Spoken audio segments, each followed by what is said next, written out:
চারিদিকে পাখির কিচিরমিচির আওয়াজ, চারিদিকে শুনশান নীরবতা। আপনি হাঁটছেন যেন এক কল্পনার রাজ্যে। প্রিয় দর্শক, এই মুহূর্তে দাঁড়িয়ে আছি নওগাঁ সদর উপজেলার মুরাদপুর গ্রামে। এখানে একটি শতবর্ষ কিংবা তার অধিক সময়ের একটি পুরাতন বটগাছের সন্ধান মিলেছে, যেখানে আসলে মুহূর্তেই হারিয়ে যাওয়া যায় এক কাল্পনিক রাজ্যে। নওগাঁ সদর উপজেলার বক্তাপুর ইউনিয়নের মুরাদপুর গ্রামে বট ও পাকুড় গাছের মিলবন্ধন প্রায় ৩০০ বছরের অধিক সময়ের। প্রজন্ম থেকে প্রজন্ম কালের সাক্ষী হয়ে এখনও দাঁড়িয়ে আছে রহস্যময় এই বটগাছটি। বট ও পাকুড় মিলে বিশাল জায়গা জুড়ে কাল্পনিক এক দৃশ্যের সৃষ্টি হয়েছে। প্রায় ৫ থেকে ৬ একর জমির উপরে শাখা প্রশাখা ছড়িয়ে দর্শনার্থীদের দৃষ্টি আকর্ষণ করছে এই পুরাতন বটগাছটি।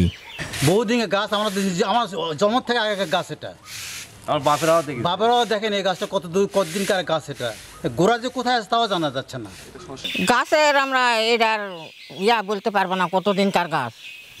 আমার দাদারাও বলতে পারবে না যে এটা কতদিনকার গাছ। আমরা দেখেছি, মনে করেন যে প্রায় ২০-৩০ বছর। বটের গাছ আমার বয়সও দেখেছি, আমার বাবারাও দেখেছে। হ্যাঁ, তার আগেকার গাছ। গাছের কথা আমরা বলতে পারবো না, তো ৩০০ বছর আগেকার গাছ। আমার আশা তো এখানে হলো ৬০-৬৫ হবেই। তো বটগাছের কাণ্ড থেকে কাণ্ড, শাখা থেকে প্রশাখা এভাবে মাটিতে লুটে পড়ে আরেকটি বটগাছের জন্ম দিয়েছে। কাণ্ডগুলো দেখলে বোঝার উপায় নেই যে এটির মূল শাখা কোনটি।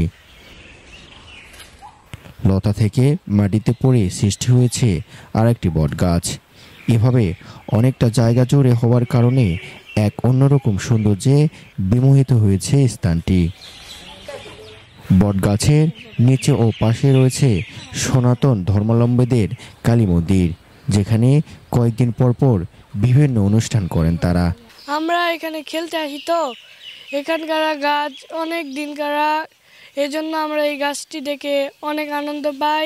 বিকেলে প্রতিদিন খেলতে আসি, এখানে খেলতে আমাদের মজা লাগে। এখানে অনেক সুন্দর সুন্দর গাছ আছে, এগুলো দেখে আমাদের ভালো লাগে, তাই এখানে আমরা প্রত্যেক দিন খেলতে আসি। বিশেষজ্ঞরা বলছেন বট গাছগুলোর একটি বিশেষ বৈশিষ্ট্য আছে, সেটি হলো উপরের দিকে একটু বেড়ে পার্শ্বভাবে আরেক দিকে বিস্তার লাভ করে, বেশ বড় জায়গা দখল করে। তখন এই উদ্ভিদগুলো উপরের অংশের ভার বহন করার জন্য ঠেসমূল গঠন করে তারা, তখন ধীরে ধীরে মোটা হতে থাকে। শহীদুল ইসলাম, বার্তা 24, নওগাঁ।